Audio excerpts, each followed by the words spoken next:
യേശുവിൽ പ്രിയമുള്ളവരെ, യോഹന്നാൻ്റെ സുവിശേഷം 8-ാം അധ്യായം 21 മുതൽ 30 വരെയുള്ള തിരുവചനങ്ങളാണ് നാം ഇന്ന് ധ്യാനിക്കുക. ധനഹാകാലത്തിൽ ഈശോയെ അടുത്തറിയാൻ, ഈശോയുടെ വ്യക്തിത്വത്തെ കൂടുതലായിട്ട് അനുഭവിച്ചറിയാൻ ഉള്ള ശ്രമമാണല്ലോ നമ്മൾ നടത്തുക.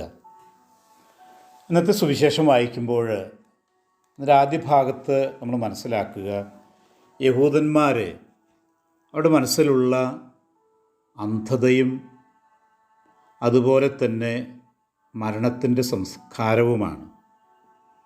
അവർ യേശു പറയുന്നതൊന്നും മനസ്സിലാക്കാനായിട്ട് അവർക്ക് സാധിക്കുന്നില്ല.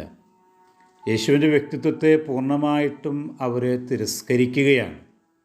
അതുകൊണ്ടാണ് കർത്താവ് അവരോട് പറയുന്നത്, നിങ്ങളുടെ പാപത്തിൽ നിങ്ങൾ മരിക്കും. മരണസംസ്കാരത്തിൽ ജീവിക്കുന്നവരാണ് ഈ യഹൂദന്മാർ.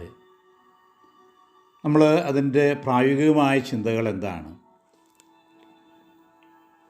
തീർത്തും മാനുഷികമായിട്ട് മാത്രം യേശുവിനെ കാണുന്ന യഹൂദന്മാരുടെ ശൈലിയാണോ നമുക്കുള്ളത്? നമ്മുടെ സംസാരത്തിലും പെരുമാറ്റത്തിലും ഇന്ന് ഈ ഇരുട്ടിൻ്റെ സംസ്കാരം, മരണത്തിൻ്റെ സംസ്കാരം അലയടിക്കുന്നുണ്ടോ? നിഷേധാത്മകമായ രീതികൾ, നിരാശയിലേക്ക് നയിക്കുന്ന മനോഭാവങ്ങൾ, മൃത്യുവിൻ്റെ താഴ്വരയിൽ എപ്പോഴും നടക്കുന്ന മനുഷ്യ മനസ്സുകൾ, ഇങ്ങനെയുള്ള ഒരു കാലഘട്ടത്തിലാണ് നമ്മൾ ജീവിക്കുക. പ്രത്യേകിച്ച് സാമൂഹ്യ മാധ്യമങ്ങളുടെ പശ്ചാത്തലത്തിൽ എപ്പോഴും നിഷേധാത്മകത മാത്രം ഉദ്ഘോഷിക്കുന്നൊരു കാലഘട്ടത്തിൽ ജീവിക്കുമ്പോൾ അത് യേശുവിൻ്റെ സംസ്കാരമല്ല എന്ന് തിരിച്ചറിയാൻ നമുക്ക് സാധിക്കണം. ഉന്നതങ്ങളിലുള്ളവയെപ്പറ്റി ചിന്തിക്കണം. കാരണം ഈശോ പറയുന്നു, ഞാൻ മുകളിൽ നിന്നുള്ളവനാണ്. ഈ ലോകത്തിൻ്റെ മനോഭാവങ്ങളും സംസ്കാരവും അതല്ല വേണ്ടത്. ഉന്നതത്തിൽ നിന്നുള്ള സ്വർഗീയമായ ജീവൻ്റെ സംസ്കാരം കൊണ്ട് മനസ്സ് നിറയ്ക്കണം എന്ന് കർത്താവ് പറയുകയാണ്. രണ്ടാമത് 25-ാം വാക്യത്തിൽ നമ്മൾ ഇപ്രകാരം വായിക്കുന്നു, യഹൂദന്മാർ ചോദിക്കുകയാണ്, നീ ആരാണ്? 7-ാം അധ്യായം 40-ാം വാക്യത്തിൽ ചില യഹൂദന്മാർ ഇവൻ പ്രവാചകനാണ്, യഥാർത്ഥത്തിൽ പ്രവാചകനാണ് എന്ന് പറയുന്നുണ്ട്. വേറെ ചിലരിത് യേശു ക്രിസ്തുവാണ് എന്ന് വ്യക്തമായി അവബോധമുള്ളവരുണ്ട്. 7-ാം അധ്യായം 41-ാം വാക്യം. നമ്മളിന്ന് ഈ ചോദ്യം ചോദിക്കണം, നീ ആരാണ്? യഹൂദന്മാർ ചോദിച്ചത് കുറേ നിഷേധാത്മകമായ രീതിയിലാണ്.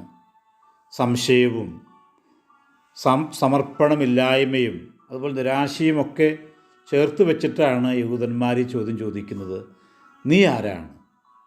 പക്ഷേ നമുക്ക് ഈശോയുടെ മുമ്പിൽ നിന്നുകൊണ്ട് നമ്മൾ ചോദിക്കുമ്പോൾ പൂർണ്ണമായിട്ടും വിട്ടുകൊടുക്കാനും സമർപ്പിക്കാനും യേശു ആരാണെന്ന് ധ്യാനത്തിലൂടെ മനസ്സിലാക്കാനും നമുക്ക് സാധിക്കണം. മൂന്നാമത് നമ്മൾ ചിന്തിക്കുക 28-ാം വാക്യത്തിൽ കാണുന്ന കാര്യങ്ങളാണ്. ഈശോ പറയുന്നു, നിങ്ങൾ മനുഷ്യപുത്രനെ ഉയർത്തിക്കഴിയുമ്പോൾ ഞാൻ തന്നെയെന്നും ഞാൻ സ്വമേധയ ഒന്നും പ്രവർത്തിക്കുന്നില്ല, പ്രത്യുത എൻ്റെ പിതാവ് എന്നെ പഠിപ്പിച്ചതുപോലെ ഇക്കാര്യങ്ങൾ ഞാൻ സംസാരിക്കുന്നുവെന്നും നിങ്ങൾ മനസ്സിലാക്കും. 3-ാം അധ്യായം 14-ാം വാക്യം, യോഹന്നാൻ്റെ സുവിശേഷം 3-ാം അധ്യായം 14-ാം വാക്യം നമുക്ക് പരിചിതമാണ്. മോശ മരുഭൂമിയിൽ സർപ്പത്തെ ഉയർത്തിയതുപോലെ തന്നിൽ വിശ്വസിക്കുന്നവന് നിത്യജീവൻ ഉണ്ടാകേണ്ടതിന് മനുഷ്യപുത്രനും ഉയർത്തപ്പെടേണ്ടിയിരിക്കുന്നു. സംഖ്യയുടെ പുസ്തകം 21-ാം അധ്യായം 9-ാം വാക്യമാണ് ഇവിടെ സൂചിപ്പിക്കുക. യേശു കുരിശിൽ ഉയർത്തപ്പെടുന്നത്, യേശു മഹത്വീകരിക്കപ്പെടുന്നു എന്നുള്ളത് തന്നെയാണ് യോഹന്നാൻ്റെ വീക്ഷണം. അപ്പോൾ ദൈവപിതാവിൻ്റെ ഇഷ്ടത്തിന് ഓരോ നിമിഷവും ഈശോ വിട്ടുകൊടുത്തു. അതിൻ്റെ പൂർണ്ണതയാണ്, അതിൻ്റെ ഉച്ചിയാണ് കുരിശാരോഹണത്തിൽ നമ്മൾ കാണുക.